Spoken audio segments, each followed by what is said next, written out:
तर आणखी एक ही ब्रेकिंग न्यूज आता समोर येते। बार्शी तालुक्यात भाजपने अभूतपूर्व विजय प्राप्त केलेला आहे।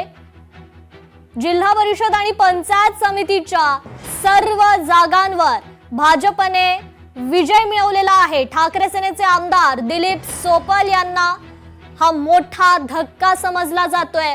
बार्शी तालुक्यात भाजपने एक हाती सत्ता प्राप्त केली आहे। सर्वच्या सर्व जागांवर भाजप निवडून आलेला आहे।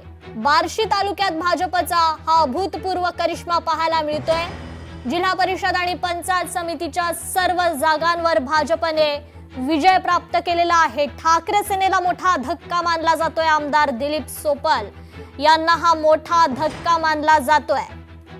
ठाकरे सेनेचं जे अस्तित्व आहे ते भाजपने आता या ठिकाणचं पुसून टाकलेलं आहे। जिल्हा परिषद पंचायत समितीतील सर्व जागांवर भाजपने विजय प्राप्त केलाय। बार्शीच्या निवडणुकीवर राज्याचं लक्ष लागलं होतं, कारण या ठिकाणी दोन्ही शिवसेना दोन्ही राष्ट्रवादी असे पक्ष मिळून जे ती महाआघाडी केली होती। भाजपच्या विरोधात जे ती महाआघाडी जी केली होती आणि याला आपण कुठेतरी पराभव जो आहे तो केलेला आहे। काय सांगा?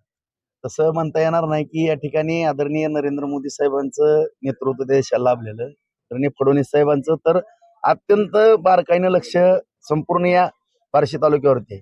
आपल्याला माहिती आहे की मी ज्यावेळेस अपक्ष आमदार होतो, साहेबांना विरोधी पक्ष नेते असताना पाठिंबा दिला होता आणि त्याची एक उतराई किंवा या बार्शी तालुक्याचं काहीतरी परतफेड करायची म्हणून साहेबांनी पण कुठं कसर ठेवली नाही। 5,000 कोटी रुपये या बार्शी तालुक्याला दिले पाण्याकरता, शेतीच्या पाण्याला, पिण्याच्या पाण्याला, सगळ्या रस्त्यांना, MIDC ला, MSCB ला, शेतकरी अनुदान असेल, माझ्या माता भगिनींचे महिला बचत गट असतील, एक अत्यंत धडाडीचा कार्यकर्ता काम करावं त्यांनी ह्या दृष्टिकोनातून माझ्यावरती फार लक्ष दिलं। त्यामुळे या सगळ्या घटना तिन्ही सत्ता आज बाजार समिती, नगरपालिका आणि पंचायत समिती, जिल्हा परिषद ह्या सगळ्याच आल्या या ठिकाणी। जिल्हा परिषद आणि पंचायत समितीच्या निवडणुकीत देखील जी सत्ता जी आहे ते पूर्णपणे माजी आमदार राजेंद्र राऊत यांच्या गटाकडे आल्याचं आपल्याला या ठिकाणी पाहायला मिळालेलं आहे। वसीम अत्तार, लोकशाही न्यूज, सोलापूर। लोकशाही मराठी ऐका, पहा, जागरूक रहा।